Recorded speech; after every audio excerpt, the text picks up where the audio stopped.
আপনারা এটা দেখছেন থাই অল টাইম প্রজাতির একটা আমের গাছ। এটা সারা বছরে 3বার আম হয় এবং পাকলে আমটা খুব মিষ্টি হয় এবং খুব সুস্বাদু আমটি। তো আজকে আমরা আপনাদেরকে দেখাবো যে এই ধরনের আম গাছে খাবার কখন দিতে হয় বা কীভাবে এর পরিচর্যা করতে হয় বা খাবার কী কী দিতে হয়, কী কী উপাদান এতে দিতে হয়। তো সেই জিনিসগুলো আজকে আমি আপনাদের দেখাবো। তো আসুন দেখি এবং কতটা দূর থেকে খাবারটা দিতে হয়। তো আপনারা দেখুন আমরা কীভাবে এই গাছের পরিচর্যা করতে হয় সেটা আপনাদেরকে দেখাচ্ছি। দেখছেন আমরা আম গাছের ঠিক 1-1.5 ফুট দূরত্ব থেকে আমরা খুলে নিয়েছি এবং এটা আমরা এমনভাবে খুলেছি যেখানে আমরা বছরে 3বার খাবার দিতে পারবো সেই হিসাবে। কারণ কখনোই একেবারে পুরো সাইডটা খুলে নেবেন না, তাহলে কী হবে, চারিধারের মাটিটা শিকড়গুলো নষ্ট হয়ে যাবে এবং ওর নতুন শিকড় তৈরি হয়ে আস্তে আস্তে অনেকটা সময় লেগে যাবে। তো সবসময় চেষ্টা করবেন একটা সাইড মানে 1/3, যদি আপনারা মনে করেন যে বছরে 4বার খাবার দেবেন তাহলে 1/4, আর যদি মনে করেন যে বছরে 3বার খাবার দেবেন তাহলে 1/3 হিসাবে জায়গা খুলে নেবেন। এবারে আমরা কী কী খাবার দিচ্ছি সেটা আপনাদেরকে দেখাই। প্রথমে আমরা দিচ্ছি এখানে 1 বছরের পুরানো গোবর সার 1 থেকে 2 কেজি। অলরেডি দেখতে পাচ্ছেন পুরো গুঁড়ো হয়ে গেছে, মানে অলমোস্ট কেঁচো সার হয়ে গেছে এটা।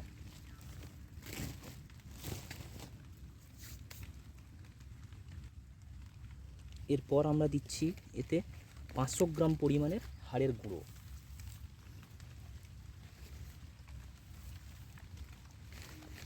500 গ্রাম পরিমাণে হাড়ের গুঁড়ো দিলাম। এরপর আমরা দিচ্ছি 50 গ্রাম পরিমাণে নিম খোল।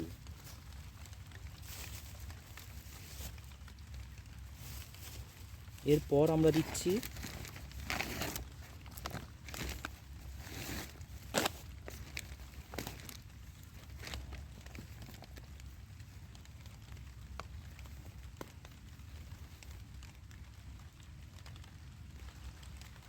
এরপর আমরা দিচ্ছি 50 গ্রাম পরিমাণের ডিএপি সার।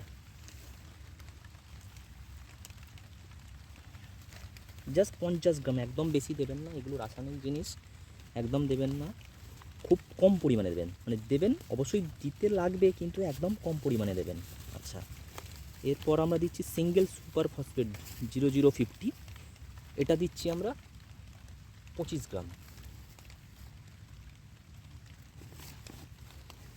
এর সঙ্গে আমরা দিচ্ছি জিঙ্ক, এটা দিচ্ছি আমরা 10 গ্রাম। 10 গ্রাম পরিমাণের আমরা জিঙ্ক দেবো এতে।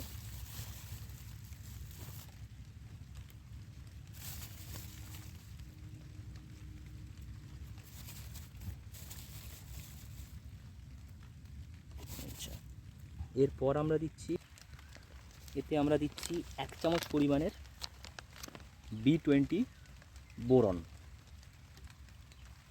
1 চামচ পরিমাণে। জাস্ট আপনারা দেখবেন বেশি হবে না, এখানে মোটামুটি একটা আন্দাজ করে 1 চামচ পরিমাণে বোরন দিয়ে দেবেন এখানে। বোরনটা দেওয়া হয়ে গেল।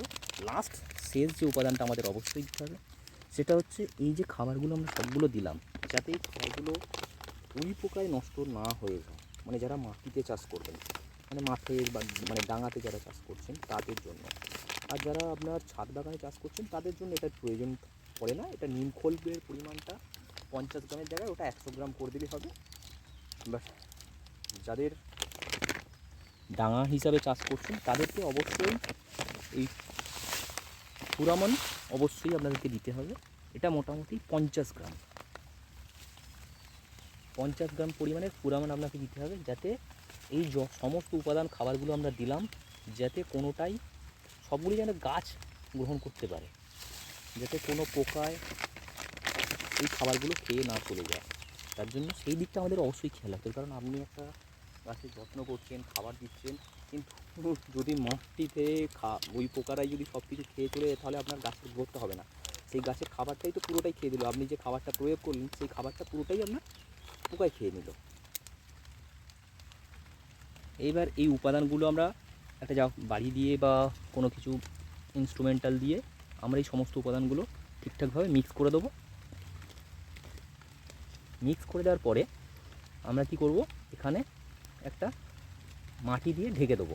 এবং ঢেকে দেওয়ার পরে আরেকটা জিনিস যেটা আপনাদের হয়তো অনেকেরই জানা আছে, আপনারা প্রয়োগ করেন না বা কীভাবে প্রয়োগ করতে হয় সেটা আপনাদের জানা নেই। তো আজকে সেই জিনিসটাও আপনাদেরকে আমি দেখাবো যে কীভাবে গাছে, মানে নর্মালি এগুলো ছাদ বাগানে যারা আছে তাদের এটা প্রয়োজন হয় না, কিন্তু যারা নর্মালি ডাঙায় বা জমিতে যাদের ফিল্ড হিসাবে লাগাচ্ছেন তারা এইটা ব্যবহার করলে দেখবেন আপনাদের খাবারের ব্যবহার বা আগাছা দমনটা খুব সহজভাবেই করা যাবে। তো সেটা দেখাই আপনাদেরকে কীভাবে করা। তো সেটার জন্য আমরা নিয়েছি 3 ফুট বাই 3 ফুটের একটা কালো পলিথিন প্লাস্টিক, যেটা মিডিলটা রাউন্ড শেপ করে কাটা, যাতে গাছটা ইজিলি ভেতরে ইন করানো যায়।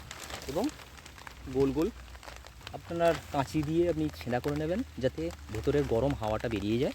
তাহলে কি হবে, এই যে কালো প্লাস্টিকটা আমরা ব্যবহার করলে আগাছা দমনটা অনেক রোধ করা যাবে। তো এইভাবে আমরা কালো প্লাস্টিক দিয়ে ঢেকে দেবো এবং চারধারটা অল্প মাটি দিয়ে ঢাকা দিয়ে দেবো যাতে হাওয়ায় না বাতাসে না উড়ে যায়। তো সেটা আমরা দিকে খেয়াল রাখতে হবে। তো এইটাভাবে করে দিলে তাহলে দেখবেন এই যে আগাছাগুলো এখানে হয়ে আছে, এই নিচের আগাছাগুলো আর এখানে জন্মাতে পারবে না। যে আপনি খাবারটা দিলেন সেই খাবারটা পুরোটাই গাছটা গ্রহণ করবে, তাতে করে গাছের গ্রোথটা ভালো হবে।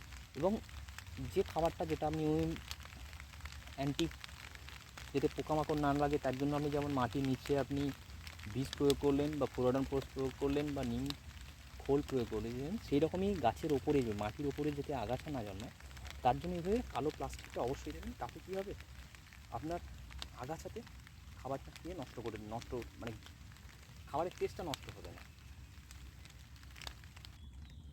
তো আপনারা দেখছেন যে কীভাবে একটা আম গাছের আমরা সার প্রয়োগ করলাম এবং তার সঙ্গে হচ্ছে এই সারটা যাতে আগাছা বা পোকা যাতে এই উপাদানের যে উপকারী জিনিসগুলো যাতে অন্য কিছুতে খেয়ে নষ্ট না করে, তার জন্য আমরা কীভাবে চার ধার থেকে প্লাস্টিক দিয়ে বন্ধ করে দিলাম। এবং প্রত্যেকটা পয়েন্টে আপনারা দেখছেন এখানে আমরা ফুটো রেখেছি, তার কারণ হচ্ছে এই ভেতরের যে গরম বাতাসটা যাতে ইজিলি মুভ করে এখান থেকে বেরিয়ে যেতে পারে। এবং সবথেকে বেস্ট পয়েন্ট হচ্ছে আপনি যদি এই পদ্ধতিটা ব্যবহার করেন তাহলে আগাছা দমন করাটা খুব ইজি হয়ে যায় এবং তার সঙ্গে সঙ্গে গাছের যে খাদ্য আপনি প্রদান করলেন সেই উপাদানটা পুরো গাছটাই গ্রহণ করতে পারবে।